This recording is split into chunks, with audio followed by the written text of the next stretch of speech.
Ukraine's territorial integrity is more important than our own, it looks like the Biden administration may finally be getting the conflict it has longed for. Multiple outlets are reporting tonight that Russian military units may soon move across the border into eastern Ukraine. There are a number of credible indications of this, including the fact that Russian ground forces appear to be heading from training areas to assembly points. At the White House, officials have said they expect the Russians to move imminently within days. They've been saying that for quite some time, but this feels a little different, which is why we're bringing it to you tonight. According to Politico, Joe Biden has told fellow NATO members that day could be February 16th. That's next Wednesday. We'll see. In the meantime, at a briefing today, the National Security Advisor, Jake Sullivan, called for American citizens to leave Ukraine right away. We encourage all American citizens who remain in Ukraine to depart immediately. We want to be crystal clear on this point. Any American in Ukraine should leave as soon as possible, and in any event, in the next 24 to 48 hours. We obviously cannot predict the future. We don't know exactly what is going to happen, but the risk is now high enough, and the threat is now immediate enough, that this is what prudence demands. So a good number of the Americans Jake Sullivan just referred to currently serve in the U.S. military as well as in various intelligence agencies. Fox News reported that as of a few days ago, there are more than 300 American troops in Ukraine, including some unspecified number of special operations forces. If a hot war does indeed begin, all of these Americans will be in danger of being killed. So the question is, will our troops leave before the shooting starts? This show asked the DoD spokesman, John Kirby, that question today. Quote, as of this moment, Kirby replied, they are still there. So when will they get out, we asked. Kirby wouldn't say. Whatever happens between Russia and Ukraine, the United States will be at the center of it, and that's worrisome. It's not hard to imagine how the next few days could go very wrong very fast. Russian troops kill American troops, inadvertently or not, and suddenly we're at war with Russia, a nuclear-armed nation whose military is stronger than all the armies we've fought over the past 50 years combined. Fighting Russia is not the same as droning Muammar Gaddafi. It could quickly become a war we couldn't control. Our side of that war would be overseen by the same generals who failed to beat the Taliban, guerrilla fighters in sandals who don't use toilet paper. To be clear, the United States military is superb, but the people who run it are not. That's not some outlier opinion, it's demonstrably true.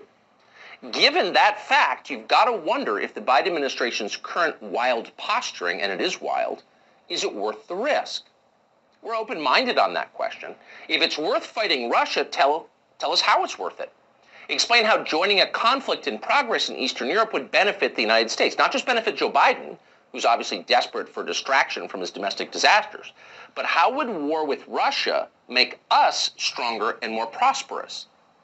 That's a fair question. It's the central question.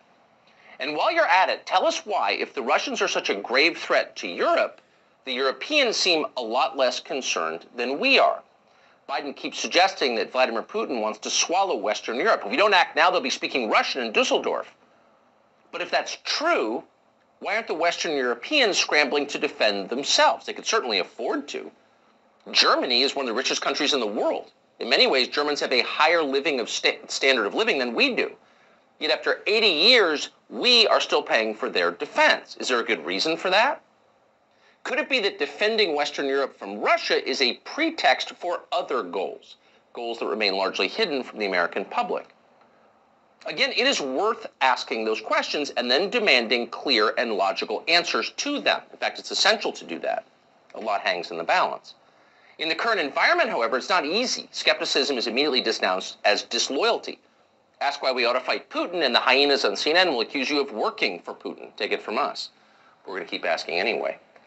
For a rational conversation on this subject, we're honored tonight to be joined by a rational person, the former Democratic Congresswoman from Hawaii, Tulsi Gabbard. Congresswoman, thanks so much for coming on tonight. Thank you. So let's just, and it's hard to know what to believe always, and especially now, but let's just stipulate, agree to agree, that it seems likely we could see some conflict between Russia and Ukraine soon. How should we view that? Well, first of all, President Biden could end this crisis and prevent a war with Russia by doing something very simple, guaranteeing that Ukraine will not become a member of NATO.